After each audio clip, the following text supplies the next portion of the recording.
¿Cuántas veces esta semana tu mente discutió con alguien que ni siquiera estaba en la habitación?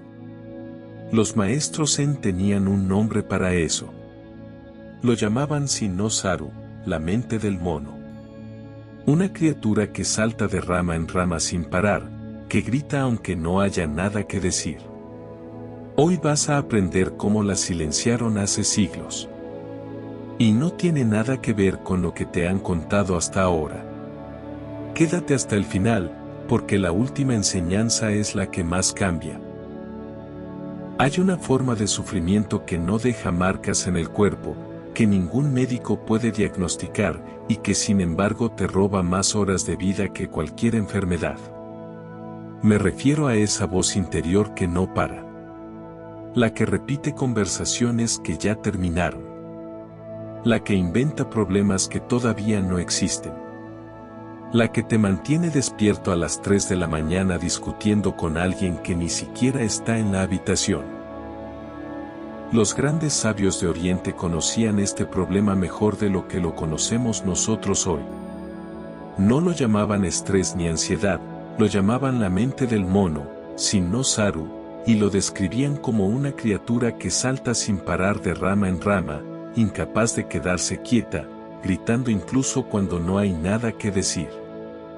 Hoy aprenderás cómo los maestros Zen consiguieron silenciar esa voz hace siglos y no tiene nada que ver con lo que te han contado hasta ahora. Todos nos preguntamos qué podemos hacer para callar nuestra mente, pero nunca nos preguntamos el por qué. Nuestra mente nunca quiere callarse. La tradición Zen observó durante siglos a los seres humanos. Los maestros no leían libros sobre la mente ni consultaban estudios pasados. Simplemente se sentaban y observaban. Y llegaron a la conclusión de algo que no queremos admitir: la mente ruidosa no es un defecto, es una respuesta. Toda esa actividad que nos agota no es un fallo del sistema, es el mismo sistema operando tal y como aprendió en un pasado cuando vivíamos en entornos donde el peligro podía aparecer en cualquier momento y desde cualquier dirección. Una mente que no descansaba era una mente que nos mantenía vivos. Revisar el pasado buscando errores era supervivencia. Anticipar el futuro imaginando amenazas era supervivencia. No confiar en el silencio, no relajarse por completo y no bajar la guardia aunque todo pareciera estar bien también era supervivencia. Esa mente del mono que hoy te roba el sueño fue durante milenios la razón por la que tus ancestros amanecían cada mañana. El problema es que ya no vivimos en esos tiempos y la mente no lo sabe. Zhuangzi, filósofo taoísta que ya hemos mencionado en el canal, tenía una forma de hablar de esto que a primera vista podría un acertijo. Decía que el pez que nació en el agua no sabe lo que es el agua. Extraño, ¿verdad? Zhuangzi quería decir con eso que lo más difícil de ver es aquello dentro de lo cual estamos completamente sumergidos. Piénsalo, no podemos tratar de callar nuestros pensamientos usando la misma mente que hace el ruido. Eso es como intentar apagar un fuego añadiendo más madera y convencerte de que esto funcionará. Sabiendo esto, dime, ¿cuántas veces has querido dejar de pensar en algo, pero empiezas a añadir cosas y terminas dándole vueltas a lo mismo una y otra vez? Hay una historia que se cuenta en los monasterios Zen y quiero compartirte. Esta no aparece en libros famosos ni tiene un autor conocido. Es quizá por ello que ha sobrevivido con más fuerza que muchas otras que sí se firmaron. La historia dice así: un joven monje un día se acercó a su maestro y le dijo: «Maestro, mi mente no para. He meditado durante meses y aún así cada vez que me siento los pensamientos siguen llegando sin parar a mi cabeza. ¿Qué estoy haciendo mal?». El maestro se levantó y fue a buscar un cuenco de madera, lo llenó de agua hasta el borde y lo puso en las manos del monje. «Camina hasta el otro lado del jardín», le dijo. «No derrames ni una gota. El joven caminó lentamente, con una concentración que no había tenido en semanas. Llegó al otro lado y el cuenco estaba lleno. Entonces el maestro le preguntó: «Dime, ¿en qué estabas pensando mientras caminabas?». El monje tardó solo un segundo en responder: «En el agua, maestro, solo en el agua». El maestro sonrió y asintió. «Bien, eso es todo lo que necesitas saber». Esta historia describe algo muy profundo y sencillo al mismo tiempo. La mente no se calla cuando se le ordena que se calle, pero sí se calma cuando encuentra algo lo suficientemente real en lo que posarse. No un pensamiento, sino la realidad misma, presente, con textura y peso. Los neurocientíficos descubrieron siglos después que la red neuronal por defecto es esa red que genera el parloteo interno y se desactiva cuando prestamos atención a algo del mundo exterior. Los monjes zen sabían esto sin necesidad de escáneres cerebrales. Se dieron cuenta de que pelear contra los pensamientos los fortalecen, pero la presencia real los hace desaparecer sin necesidad de luchar. Musin. Esta palabra japonesa no tiene una traducción exacta en ningún idioma occidental. Se escribe con dos caracteres, mu, que significa vacío o ausencia, y sin, que significa mente o corazón. Y es que en el pensamiento japonés esas dos cosas nunca estuvieron tan separadas como en el nuestro. Pero hay un estado que los maestros zen describieron durante siglos y que la ciencia acaba de confirmar. Se llama Musin. Y probablemente ya lo has vivido sin saberlo. Musin significa literalmente mente sin mente, o dicho de otra forma, el estado en el que la mente opera por sí sola sin que haya nadie controlando su funcionamiento. Los maestros del Budo, las artes marciales japonesas, hablaban de Musin como el estado al que aspiraba todo practicante. Y no me refiero al estado en el que no piensas, sino al estado en el que la acción y el pensamiento se funden en algo que ya no necesita intermediarios. Te pongo un ejemplo. El arquero que ha alcanzado Musin no piensa. Apunto, respiro y suelto. Simplemente suelta y la flecha llega donde tiene que llegar, porque entre el arquero y la flecha ya no hay nadie decidiendo. Esto puede parecer misticismo hasta que te das cuenta de que ya lo has vivido antes. Lo has experimentado cuando una conversación fluyó tan bien que olvidaste que estabas hablando, o cuando tu mano escribió algo antes de que tu cabeza terminara de pensarlo. En esos momentos, sin darte cuenta, estabas en ese estado. No lo buscabas, ocurrió solo. El Zen sostiene que ese estado no es casual, sino la naturaleza original de la mente antes de que empezáramos a observarnos a nosotros mismos. Dogen, el monje que en el siglo XIII llevó el budismo Zen desde China hasta Japón, escribió una frase que durante siglos ha sido leída como un koan, es decir, como uno de esos acertijos diseñados para romper el pensamiento lógico y abrir algo debajo de él.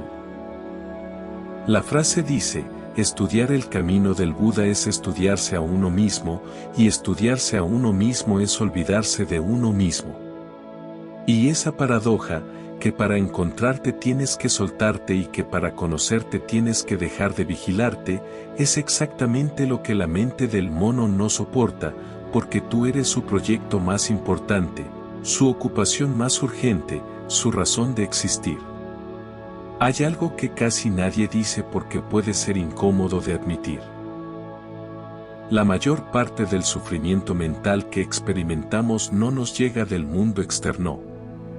Nos lo fabricamos nosotros mismos con una destreza que deberíamos admirar. No es el jefe que nos criticó lo que nos quita el sueño.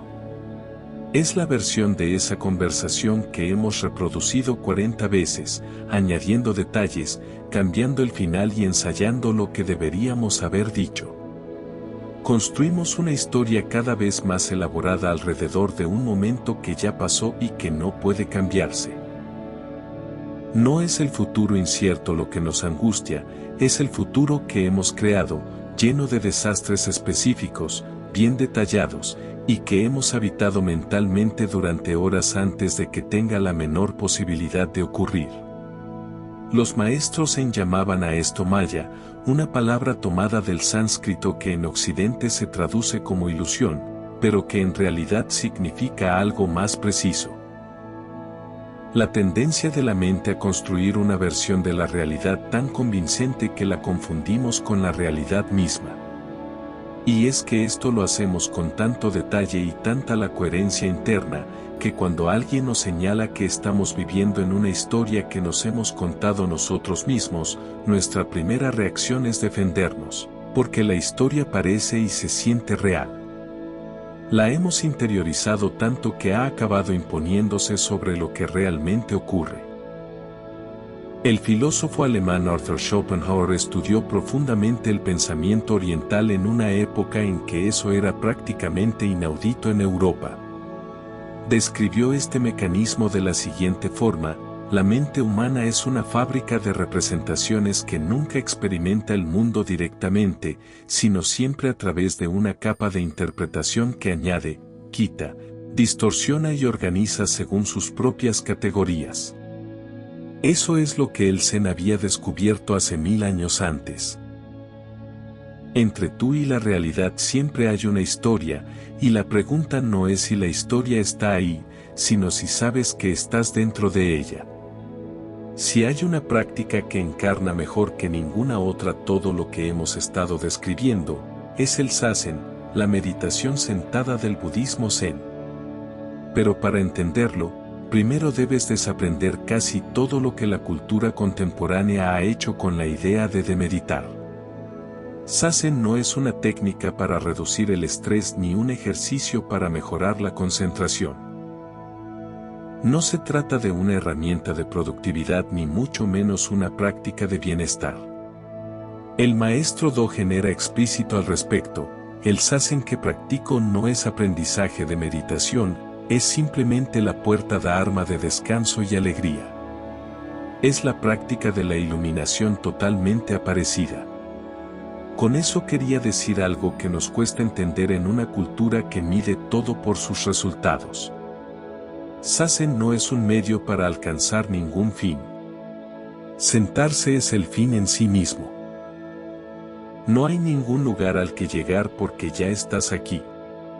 La instrucción es aparentemente sencilla: siéntate con la espalda recta, deja que los ojos descansen medio cerrados mirando hacia el suelo.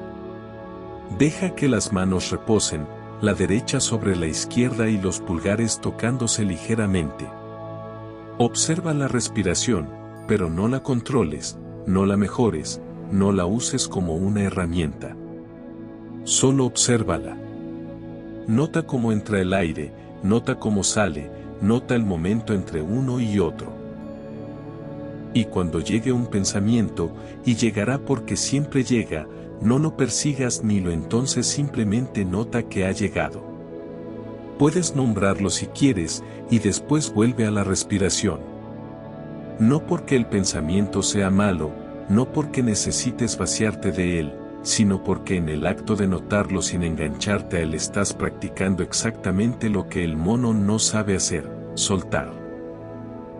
Lo que ocurre después de semanas, meses e incluso años realizando esta práctica, no es que los pensamientos desaparezcan. Ocurre algo más sutil y más radical: empieza a haber un espacio entre el pensamiento y la reacción al mismo, un instante pequeño al principio, más amplio con el tiempo, en que empieza a existir algo que observa el pensamiento sin llegar a serlo realmente. Y es en ese breve instante cuando la mente del mono pierde su poder, no porque la hayas vencido, sino porque has descubierto que hay algo en ti que nunca estuvo a su merced. Recordemos brevemente lo que Lao Tzu escribió en el Tao Te Ching: el agua no vence a la roca peleando contra ella, no la ataca ni la confronta. El agua fluye a su alrededor, por encima, por debajo, encuentra cada rieta y cada lugar donde la roca ya no es tan roca. Y con el tiempo, la roca termina cediendo. Esto ocurre de forma gradual, sin que nadie pueda señalar el instante exacto en que ocurrió. Déjame explicarte por qué estamos recordando esto. El Zen propone exactamente esto para la mente del mono. No debe haber una guerra, supresión ni control, más bien algo parecido a lo que hace el agua, presencia sin resistencia. Descubrir que cuando dejas de luchar con el pensamiento pierde la mitad de su energía de golpe, porque gran parte de lo que lo alimenta eres tú mismo resistiéndolo. La psicología contemporánea llama a esto de fusión cognitiva, y es uno de los pilares de la terapia de aceptación y compromiso que en las últimas décadas ha producido algunos de los resultados más consistentes en el tratamiento de la ansiedad y los pensamientos intrusivos. La idea central de ello es exactamente la que los maestros Zen articularon siglos antes. Que el problema no es el pensamiento, sino la fusión con el pensamiento, la identificación tan completa con lo que estás pensando que ya no puedes ver la diferencia entre tengo un pensamiento y esto es verdad. Que cuando desarrollas esa distancia para ver tus pensamientos como algo que ocurre en ti y no como lo que eres, tu forma de relacionarte contigo cambia profundamente. No es que el pensamiento desaparezca, es que tú eres un poco más grande que él. Hay otro Koan, uno de los más conocidos, aunque pocas veces se explica en su contexto completo. ¿Qué dice? Si tu casa está en llamas, ¿qué salvas primero? La respuesta que da la tradición Zen no es lo que esperas. No te dice que salves a las personas ni que salves objetos irreemplazables. En realidad, no te dice nada concreto. La respuesta que da es esta, la pregunta misma es la habitación en llamas. Lo que quiere decir es algo que tarda un momento en asentarse. Como casi todo lo que viene del Zen. Cuando la mente está en el caos y el mono salta, cuando los pensamientos se acumulan, la ansiedad sube y el ruido interno se vuelve ensordecedor, el error más común es empezar a resolver el caos desde dentro del mismo caos. Buscar la respuesta correcta cuando la pregunta misma es el problema, tratar de ordenar el incendio en lugar de salir de él. Porque salir no significa huir, no significa negar que hay un fuego, significa dar un paso atrás suficientemente grande para ver la habitación entera en lugar de estar dentro de las llamas. Ese paso atrás es exactamente lo que la práctica Zen entrena. No te enseña a pensar mejor, te enseña a saber cuando estás ardiendo y no pensando. Y esa distinción aparentemente pequeña es la que lo cambia todo. Hay personas que pasan décadas buscando la solución correcta a problemas que no necesitaban solución, solo distancia. Hay personas que construyen sistemas elaborados de control interno sin descubrir que lo que trataban de buscar estaba exactamente donde nunca pensaron mirar. Para terminar, hay algo que los maestros más silenciosos del Zen compartían, y es algo que no aparece en los textos más citados ni en las traducciones más populares. Es algo que se transmitía de otra manera. Compartían la convicción de que la mente en paz no es la mente que ha derrotado al ruido, es la mente que ha descubierto que siempre hubo algo debajo del ruido, algo que no llegó cuando callaron los pensamientos. Algo que estuvo ahí desde antes, esperando con la paciencia que solo tiene lo que nunca ha tenido prisa, que sabe que no puede perderse. No estoy diciendo que ese algo lo encontrarás si sigues ciertos pasos. Digo algo diferente, que ese algo ya está ahí. Que la práctica no lo crea, solo despeja lo que lo cubre. Toda la sabiduría zen taoísta y todas las palabras de Dogen, Lao Tzu y los maestros sin nombre que nunca escribieron nada apuntan hacia lo mismo. No hay un estado que hay que alcanzar, sino que hay algo que hay que dejar de tapar. La próxima vez que la mente del mono salte de rama en rama, recuerda esto. El árbol siempre ha permanecido en calma. Y tú eres más ese árbol que el mono inquieto, aunque a veces parezca lo contrario. Eso es todo lo que el Zen quiso enseñarte desde el principio. Si esta idea hizo clic en ti, hay alguien en tu vida que también lo necesita escuchar hoy. Comparte este video con esa persona. Y si quieres seguir explorando esta sabiduría, suscríbete, aquí publicamos cada semana. Hasta la próxima. Namaste.